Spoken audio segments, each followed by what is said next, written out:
get political. Today I'm going to be talking about the Red Cross and the scandal about them basically stealing money and keeping the fire donations for themselves. I think the media jumped the gun here. The Red Cross have been accused of withholding money from the bushfire victims. It's a lot of money too. At the time that they were accused, they'd raised about $95 million.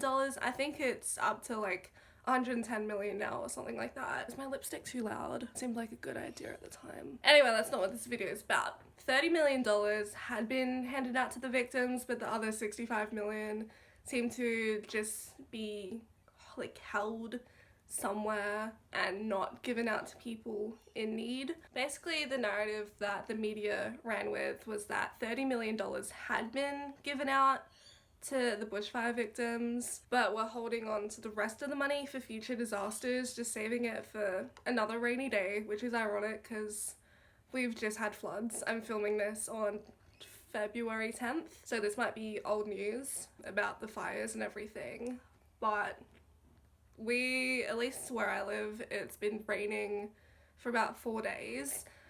It stopped now, which is great. It'll probably continue in a couple hours, but they were probably, like, what the media was saying essentially was that, oh, we'll wait until there's like another flood or another fire or something like that, and instead of actually giving it to people that need it now, because people are still homeless essentially. And admittedly,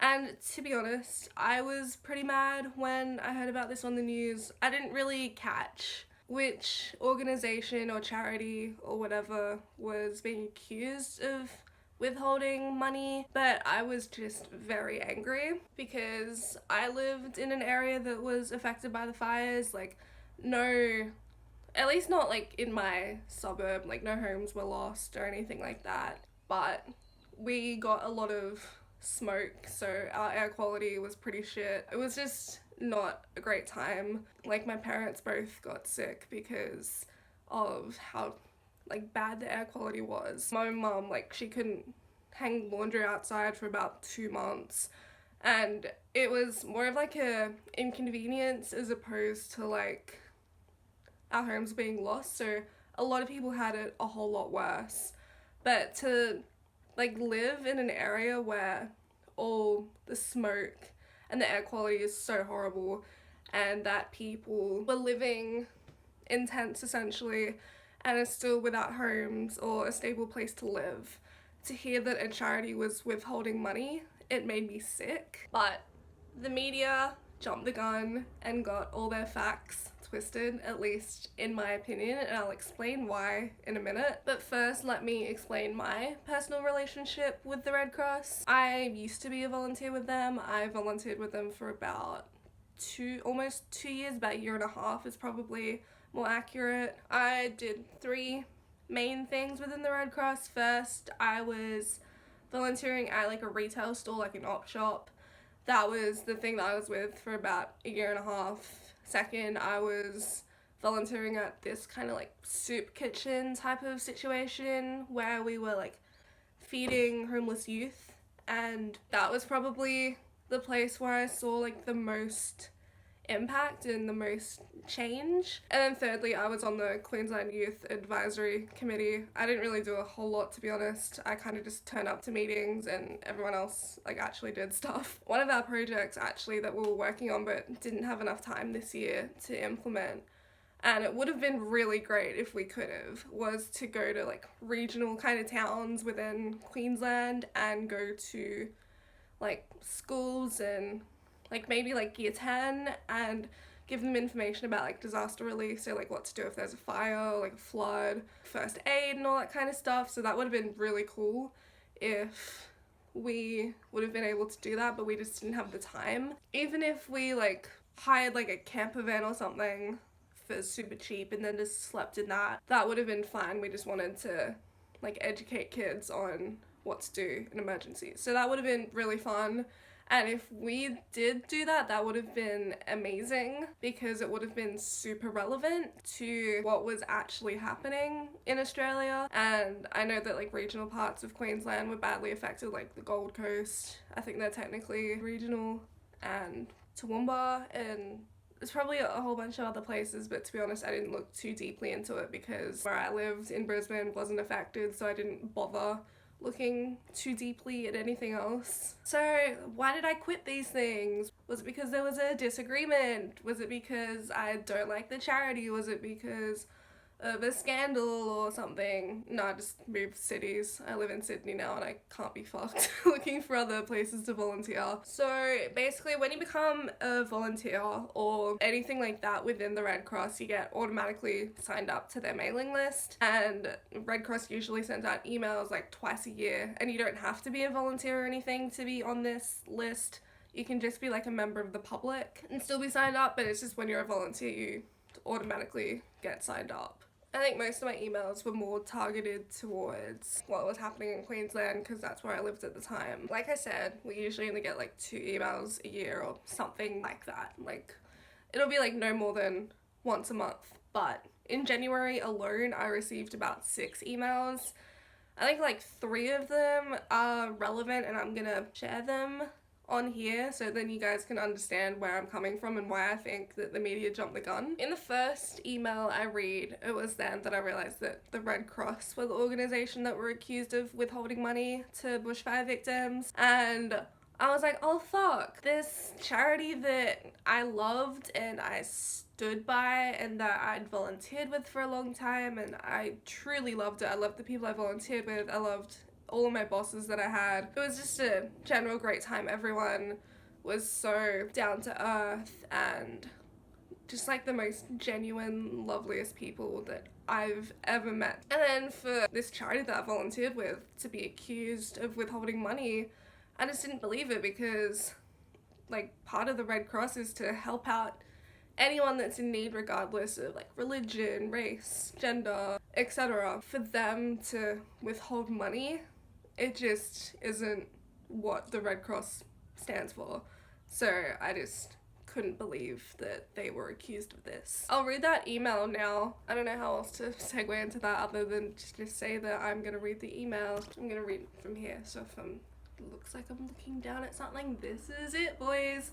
To all our volunteers and staff, I'm sure you turned on the TV last night, or read the papers, or scrolled Facebook. And I guess you're feeling upset and hurt and frustrated right now. We're feeling that way too. So I want to do 2 things. First, to remind you how incredible you are. That the hours and sweat and tears and toil you have given, without pause, for months now, have made a huge difference and are valued. Yeah, because these fires have been going on since about October, I want to say. So, I mean, like, the Red Cross and other charities and firefighters and everything have been working or volunteering for months tirelessly. So I just want to congratulate everyone that was involved. You comforted people in evacuation centres. You spent nights and weekends processing hundreds of grant applications. You took donations over the phone in the early hours of the morning. You packed relief goods and listened to stories of pain and wiped away tears. No media report, no angry Facebook comment can take that away. Second, I want to help you clarify what we are doing with the 115 million and counting that people have generously given to us, and to clear up misinformation circulating the media and online. Every cent donated to the Disaster Relief and Recovery Fund goes to the humanitarian response to disasters in Australia this year. Obviously, the vast majority will go towards the bushfires we've seen this summer, but I'm sure you know that bushfire season is far from over and cyclones have started to hit. I want to explain the disaster relief bit for a second in case anyone was curious or didn't know, but the money that has been raised for the bushfires have been donated to the Red Cross Disaster and Recovery Fund, and that just basically means that any kind of disaster that there is, that's like the money that will be used to help combat these disasters. So like it also helps with travel for people that are traveling. Like I had a friend that I volunteered with and she used to help with disaster relief, like if there were floods or anything like that, she would go to like regional towns and the Red Cross would pay for all that so then they could afford to travel and like hire cars out so then they can drive to people in need that are struggling or that need to get out of their houses and go to shelters and anything like that. So the money that people have been donating to the Red Cross is going towards that disaster fund, and of course most of it is going to go to the fires because there's a lot of fires in Australia. I don't know how the fires are as of now, but I'm sure they've died down drastically since January, especially because of the rain that's been happening for the past couple of days. So let's say with that 115 million, all of that money goes towards the fires, then that's great, because if those there's people that need that money, then it'll obviously go to them. But let's say only like 100 million is only 100 million, that's still a shit ton of money, but let's say 100 million is donated to these people in fires and that need help. That's all the people that need it, like everyone's been accounted for, everyone now has like shelter or like a place to stay, something like that. Then that extra 15 million will be used for like future disasters, so like floods and cyclones and that kind of stuff. I hope that made sense. I said everything I kind of wanted to say about that, but just in case you needed clarification on like the difference between like people donating to fires and disaster relief, that's it. We've committed 30 million right now to help people whose homes were destroyed meet immediate needs. Our emergency grants programs opened 2 weeks ago, when we first knew we had the funds to make it happen. As of today, we've paid almost 700 grants, which is 7 million. For the last few days, we've been paying an average of $1 million per day in grants. That's because of the superhuman efforts of those of you who've been processing applications, weeding out fakes and bots, calling people to collect information, and notifying people that money is on the way. Yeah, they can't just give out money to everyone that claims that the fires are affecting them, because they have to, make sure that you're not trying to commit fraud or that you're just like a spam caller or something like that. They have to authenticate and like make sure that you actually do need the money and that you actually are in an area that like needs disaster relief. Like for example, I'm just gonna use Brisbane as an example, but let's say that I claim that my house in, Fortitude Valley, which is like right next to the city. Let's claim that I live there and that my house was taken away due to the fires. I could call them and say, hey, I live in Queensland and my house has been destroyed due to the fires. And then they could say, okay, first of all, like, what was your address? And if I said Wickham Street, Fortitude Valley, they could be like, well, Fortitude Valley hasn't been affected by the fires, at least not like the bushfires, because Fortitude Valley isn't in the bush because it's right in the middle of the city. They would obviously be spending a lot of time trying to sort through like who actually needs the money and whose homes have actually been destroyed versus people that are just trying to get easy money from a charity and scam them. The rest of the money is absolutely going to help bushfire affected communities. How exactly that happens is being informed by the communities themselves and their leaders, and guided by 4 independent experts who between them have years of professional expertise and lived experience in disaster recovery. More financial assistance is coming, together with all of the other things people need to recover as well. We don't charge admin fees on donations, but we do need systems that process grants securely and quickly. We do need office space for you to work in, and fuel for the cars, and equipment to collect information. Less than 10 cents to the dollar, probably a lot less, will go towards these costs. Any interest earned on money in the Disaster Relief and Recovery Fund goes right back to the relief and recovery effort. We're not going to use it for anything else. So like they said before about like fuel for the cars, if they're going to like fire affected areas, they're gonna need transport to get there and to get people out of those areas. So they're gonna need transport costs, like hiring a car, unless they're using like their own car or something like that. They're gonna need money for fuel and like food and that kind of stuff. It's still helping with the bushfires and that whole recovery effort. The recovery effort will take time. It will take years.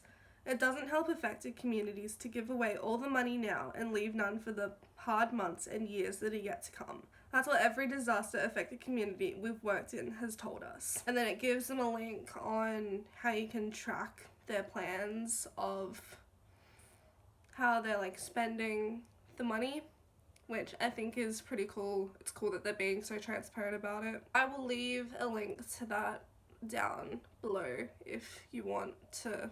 What am I doing with my hands? I'll leave a link for that below if you want to check it out for yourself. Where you can, I encourage you to share this information and help others understand. You're welcome, charity, but please look out for your own well-being in the midst of often heated conversations. We've got a long road ahead. There's a typo there, Judy. We've got a long road ahead and many literal and figurative storms to endure. It's funny because there were storms a couple days ago. Please note that the well-being and recovery of those affected by the bushfires is our #1 priority, and we'll keep working as hard as we can to see it through. Cheers, Judy. And after the media ran with the story of Red Cross basically stealing money, or withholding money, should I say, the public were pretty mad, and I get it. Imagine donating money to the Red Cross and then finding out that they've been accused of withholding that money that you donated, especially if you're a working class citizen and you just donated whatever spare money you had left to this organization, and then the media told you that, oh, they're not actually going to do anything with that money. I would be pretty mad too. But they like called up the Red Cross and left like angry messages, which, I mean, I kind of understand, but it's also like, I also feel bad for the people that had to like answer those phone calls and explain to them that like the media was pretty much lying and didn't get the whole story straight. If you truly think the Red Cross did something wrong and you didn't donate to them directly, I would have just recommended that you donate to another charity like the World Wildlife Fund. Yeah, anyway, I'll read out another email that basically details people calling and being angry and stuff. Dear all, I probably don't need to tell you it's been a difficult 36 hours with negative stories in the media. Please know we're doing all we can to set the record straight. Meanwhile, this has impacted everyone in the organization in difficult ways, whether it's taking angry phone calls at reception, seeing attacks on Facebook, or just responding to questions from our families and friends. It's the last thing we need while working so hard and at all hours to support those who have faced the bushfires. This weekend is also Australia Day, a date that means different things to different people and will continue to spark debate and conflict. Little side note, I think we should change the date. I think we should just listen to the people that are affected by Australia Day, listen to the people that we stole their land and committed genocide. So I think we need to change the date, because just having a debate, just like getting angry that people whose ancestors were lost when the convicts came and committed genocide, I think they have a right to be mad, and I think they should have a say in changing the date. I think we should just change it to like, I don't know, Daryl Braithwaite's birthday or something. Just change it to another date that isn't December 26th, please. So as we head off on a long weekend, we wanted to remind you of the support available to you and give you some resources and strategies that can help. Read the facts, the attached fact sheet and infographic explain exactly how we are using the funds to help in the bushfires. They can help you answer questions and counter misinformation. I'll leave a screenshot of the infographic up now. Don't engage if you don't have to. We have professional teams to respond to the calls we are receiving and the comments being made on our social media channels. Please don't feel you need to respond to any comments which you may see. Remember to look after yourself. Attached to some simple strategies on how to look after yourself while looking after others. I'll also leave that up here. Access the support that's here. You have access to the Red Cross Employee and Volunteer Assistance Program, which is available to all Red Cross people and their immediate families. I've personally never used that phone number because I've never been in like a situation where I felt like I had to use it. Most of the situations where I've had, where like I've had a difficult encounter with a customer or like a young person in need or anything like that, I'd usually just like talk to like another volunteer or like my boss or something like that, and then after that I'd feel a little bit better. But if there's like a lot happening and you don't feel comfortable talking to your boss, I'd recommend calling that number. And the Red Cross have even received threats, which is pretty messed up. I'm just going to read that email now. Dear valued members and volunteers, I'm deeply sorry to have to tell you that we have received security threats today, which we have referred to the police. We are taking precautionary steps to ensure the safety of our staff and volunteers. We know we have teams working across the country over the weekend. We will keep you updated on any developments. Due to security threats, we will not be posting on social media any further this weekend. We are monitoring the situation and will keep you updated through your state directors and hub leads, including any changes to the office opening hours on Monday. Wherever you are in the country, I urge you to take care of yourself. Please know that any level of abuse is unacceptable and should not be tolerated. We strongly encourage you to remove yourself from any situation that feels unsafe. Please contact your supervisor or state director if needed, or you can report any incidents by mail. Please remember that the Red Cross Employee and Volunteer Assistance Program is available to you and your immediate family. Lastly, while there has been abuse, we have also received so many messages of gratitude, support, and solidarity. Thank you for your compassion, diligence, and integrity that you bring. I am so proud to work with you. This email and the first email I read out are from the CEO of the Red Cross. The second one, which was about the angry, if it looks like I'm crying, it's just because I had a mad coughing fit. The second email was from the acting executive advisor office of the director of Queensland. I'm gonna read out one last email. It's basically information about like the bushfires and what the Red Cross are planning to do. Hi everyone, today we are rolling out further immediate assistance for people who have been impacted by bushfires and are in financial hardship. Additional cash grants are available for people who have lost their homes, and new grants for people who were hospitalised and for people whose homes need structural repairs. These grants are part of the $61.5 million committed to immediate financial assistance for people affected by the bushfires. On Wednesday, our Red Cross Bushfire Advisory Panel met to discuss the needs of communities and individuals and how the $127 million raised, holy shit, that's a lot of money, how the $127 million raised so far can best support immediate and long-term recovery needs. People can now apply for 3 kind of grants for immediate assistance at redcross.org.au/grants. I will leave that link in the description down below in case you are still in need of a grant. An additional $10,000 payment to support people whose homes were destroyed, extending the total amount available to $20,000 per household. $7,500 for people who were hospitalized for more than 2 days as a result of the fires, with grants helping to cover out the pocket medical and other related expenses. $5,000 for homeowners whose homes have been structurally damaged and require repairs to make them safe for people to live in. In addition, we are contacting the senior next of kin of people who have died in the fires to provide a bereavement payment of $20,000. We have more people working on distribution and more people out in fire affected areas, helping people get documentation and completing applications. They're also on the ground following up applications we're having difficulty contacting and visiting homes where official damage assessment data has gaps. As well as this immediate financial assistance, we have also committed $18 million to fund tailored recovery programs in the affected communities for at least the next 3 years in coordination with communities, government, and community agencies. $5 million allocated to fund Red Cross emergency teams for staff and volunteers to be on the ground and respond to emergencies, helping people with practical and emotional support. So far this year, this has been mainly in bushfire affected areas across the country. A further $42.5 million will be used for any additional bushfire support as people rebuild and recover. We've developed 2 information sheets that can help you talk about the financial assistance we are providing to people and helping you encounter misinformation and questions about how we are using the funds. We've also updated our How We Use the Funds webpage and are talking to the media and the public about our response. We're allocating these funds based on our on-the-ground contact with affected communities and on the recommendations of the Bushfire Advisory Panel, with those most impacted being our immediate priority.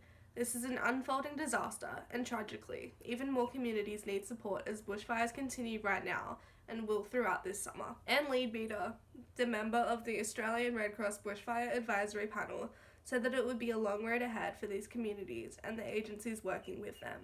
People need our help now, and they will need help and support long in the future if they are going to be able to live a life they value again. All of the above is only possible thanks to the incredible and ongoing generosity of the individuals and organizations who have donated $127 million since July 2019. Has this been going on since July? I only really heard about it in about October, November when my dad called me and was talking about it. But I guess they have been going on since before that. Maybe only in like a couple of communities and not in a monstrous way like it was in October, even though people only started talking about it in January. We also extend our thanks to you for the incredible work you have done supporting people so far. Like the team processing hundreds of applications. So far they have distributed 1,415 emergency grants. That's 14 million and counting, distributed to people severely impacted by the fires. And so many of you continue to work all hours as fires continue, providing practical and emotional support, relief supplies, and contacting people to vital support services including grants, not to mention all the work going on behind the scenes. You are amazing. Thank you. Stop it. It is wonderful to be able to provide this essential support, and we thank you again for helping make this possible and all that you are doing to support bushfire affected communities. I think that's all the emails I have to read out. Basically, what I got from this whole situation with the Red Cross and the media is that the media likes to jump the gun, don't believe everything you read, and don't jump on this bandwagon of hate when you truly don't know anything. This was meant to be a quick video, but I've been filming for 43 minutes. So sorry if this ends up being really, really long, but I'll try and cut it down and just get all the important stuff that I want to get across. Thank you so much for sticking around if you're still watching up to this point. I just felt really strongly about this. I try not to get political, but this, in my opinion, is not a political issue. It's a human issue, and like, we can't really turn a blind eye and make it all about politics when people's lives have been lost and people's houses have been destroyed. I don't think that's about politics. I think that's more about just being a decent human and realizing that this whole situation is messed up. There's not a whole lot we can do about it, but there are charities like the Red Cross that are doing everything in their power to give money to people in need and to give emotional support to those that have lost their homes or lost loved ones and stuff like that. Thank you so much for watching. Please look after yourselves because these fires and these floods are ridiculous, and I hope you have an amazing day. See ya.